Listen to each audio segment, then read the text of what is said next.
All right, Sharman and Pooney back here with you. Let's talk some Leafs, shall we? They lost on Sunday night to the Red Wings. Not a big game at all in the standings. We know they're playing Tampa. Surprise, surprise. Official now, by the way. Yeah, it's officially official. It's official, yeah, as if we didn't know that for the last 4 months. Well done, NHL. Way to get the postseason schedule just how the fans want it. Such great drama, huh? Exactly. I digress. The biggest loss, though, is really Matt Murray. Of course, leaving the game with what looks like a concussion issue. Didn't look too serious at the time, but fell backwards, smashed his head on the ice, and we obviously have a lot of concerns for Matt Murray, as did Ilya Samsonov, who replaced him. Looked pretty good, mind you, in the time he was on the ice, but his concerns are more about Matt Murray, the person, rather than the hockey player.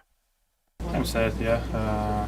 It's a hard for him, and hard for family, yeah. First one to, and hard for team. It's hard for us. His third one, yeah. I don't know. We don't know long term or whatever. Third injury, yeah. It's really hard. I'm so sad about it. Not much. Just I was playing yesterday, yeah. It's not too easy to play back-to-back games. Just maybe muscle is tired a little bit, like more stiffness today.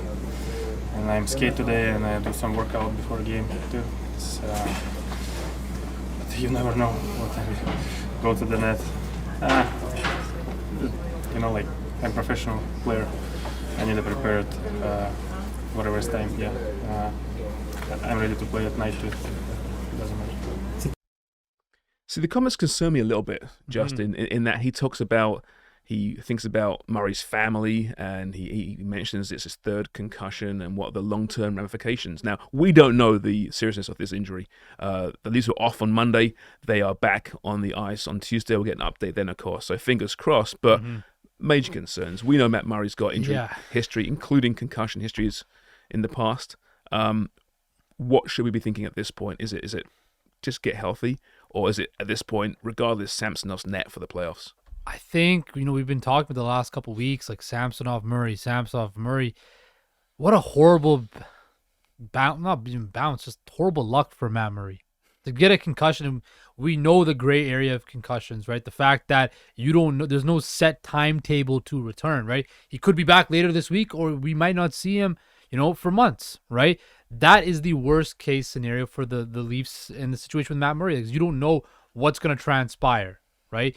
We saw he's been turning a corner, been playing a lot better of late, and to have this happen, you feel really bad for the player, the team, but also Matt Murray as the person, because of this. Imagine just the psyche, getting geared up for what was surely supposed to be another, attempt to get past the first round, and he figured to be, a prominent part in it, and now to have this happen in a meaningless game against Detroit, it sucks. It really does suck. It really does. And, had he turned his ankle or, a hand injury or a typical injury, I think Leaf Nation would roll their eyes. Here we go again. We saw this come in. But because of it being a concussion and the way it happened, this fluke injury, you can't even blame this on Matt Murray's injury history, I don't think, because anyone in that situation would probably have suffered a very similar problem. Who could have foreseen Lucas Raymond crashing into the crease and Matt Murray hitting his head against the ice? Nobody could see that. Now, again, it's not the worst case situation because they do have depth in the goalie, in the crease. Joseph Wall has a 6-2 record, 2.39 goals against average. He's played pretty well, right? Is he Matt Murray? Does he have Matt Murray's playoff pedigree? No, right? So it's worrisome for me going forward with the Leafs, because you knew that there's a strong chance they were going to use both goalies in this first round series with Tampa Bay. Yeah, and you wonder, what is Wall's road home splits? Because that was a big talking point last week. It was kind of ridiculous, but Samsonov's home splits are ridiculous. So much better than his road splits. But I think the bottom line is, though, listen, even with Murray playing better hockey, I think we all knew, even in the best situation, it's a game-by-game situation with Matt Murray. Yeah, we knew the leash wasn't going to be very long on either goalie, but now, we have concrete evidence now that most likely it will be Ilya Samsonov starting. Again, barring Matt Murray's, health, I think this now gives, Samsonov the edge to be the game one starter, because we just don't know what. Now, hopefully, tomorrow there's some positive news with Matt Murray where there's some clarity, but for the next 24 hours, it's going to be up in limbo. Nobody knows, right? And I think that right there it's a scary sight. Maybe with load management nowadays, you just rest the guy for 82 games and just bring him out for the playoffs.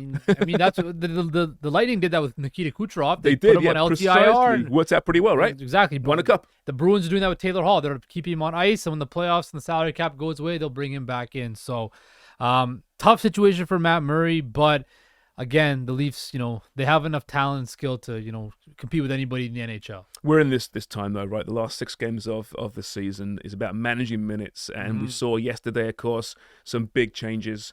There's no McCabe in there. Yeah. There was no Mitch Marner as well, who played every game so far and was obviously eyeing 100 points. So they really are managing their load. So what's so funny? I don't know why you're laughing. I have a mind of a 13-year-old. Mark Giordano rested, of course, as well yesterday. You know, the hockey season is too long. And there's going to be old veterans out there saying, well, we used to play a full schedule and play an even more physical brand of hockey. We were okay, but modern science actually has made some improvements, I think. And a player like Mark Giordano in his late 30s, he may not want to be rested, but it's probably a smart thing. But it just shows how long this season is, and it probably is too long, don't you think? You're talking to a guy that wants to see players play all 82 games. You get paid, like for us, we can't take days off. Right? Like we can't take load management days. Maybe we should.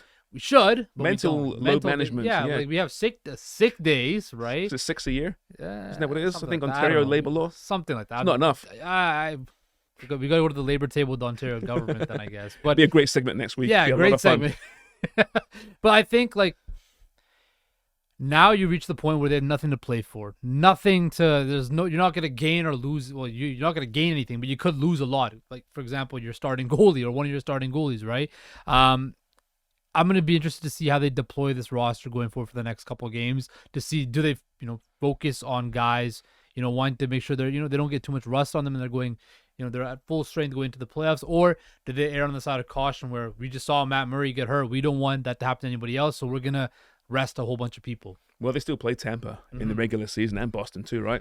Yeah. Those monthly bad games to rest players in both sides, I would think. Let's hear now from producer Sean. Sean, what's doing, pal? How do you manage your load? Hey, no, I usually mix the whites and the darks, and so it's important for, you don't want the colors to bleed together and your laundry. Yeah, about laundry, great point. laundry. No, so that's how I manage it. No, but what I did want to talk about was, I completely agree with you, Justin, is like, I want to see players play all the games, and at least here in the NHL, they're resting them at the end of the season for a reason. It's not like the NBA where you rest them games 12, 13, you know what I mean? And it's a random regular season road game. Like, I understand you play a few more minutes in the NBA than you do in the NHL, but to me, the NHL is a much more grueling game.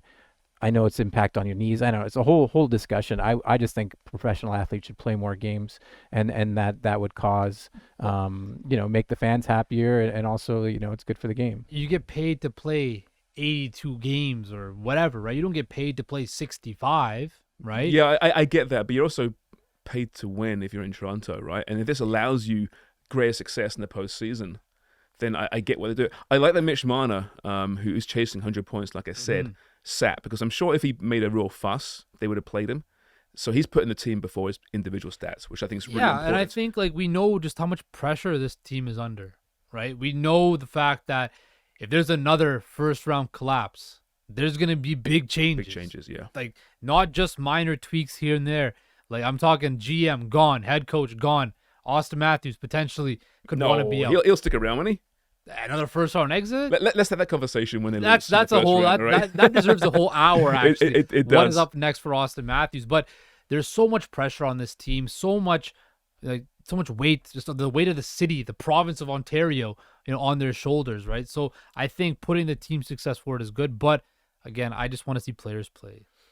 Micheal Bunting again on Sunday. Sorry, he got 10-minute misconduct. Seemed pretty unfair, actually. He deserved it. He's playing better. Scored a lovely goal back on Matthews' wing, and Sheldon Keefe post game wasn't really happy with the refereeing, shall we say? Surprised.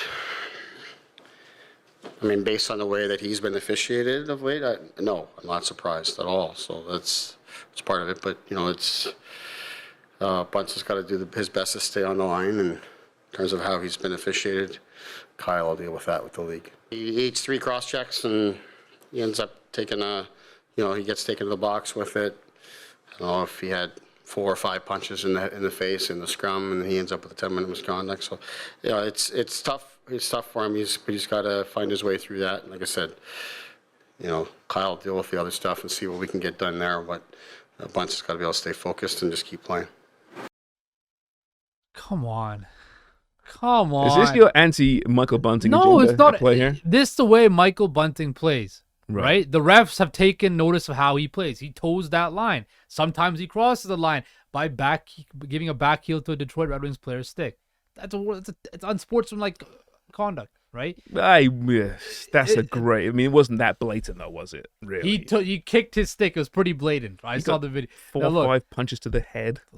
he plays. That's the way he plays. It's the guy that watched Alex Burrows how many years? Yeah, well, that's true. That's true. You got me there, James. But you know what? Alex Burrows deserved everything that he got as well because he played that role. Right. And that's why he didn't get calls that he deserved to get called, because the refs had a reputation. He had a reputation amongst the refs, and Micheal Bunting is building that reputation, right? Micheal Bunting needs to stay focused, and he's not going to get calls in the playoffs. So this is just practice for the playoffs, where he's not going to get calls his way anyway. Yeah, I suppose so. But if he's not acting and behaving that way and with that edge, then what is he bringing to the table, right? He's not Nazem Kadri. No. He's not that skill set. He's a good player, but he's got to figure it out for the playoffs. Because otherwise, what is the point of that kind of player? I'm a fan of his. I want to see him figure it out because he can be very effective. All right, time for a break, though. When we come back, though, it's to Toronto FC and your Toronto Blue Jays up and down opening weekend of the 2023 MLB season.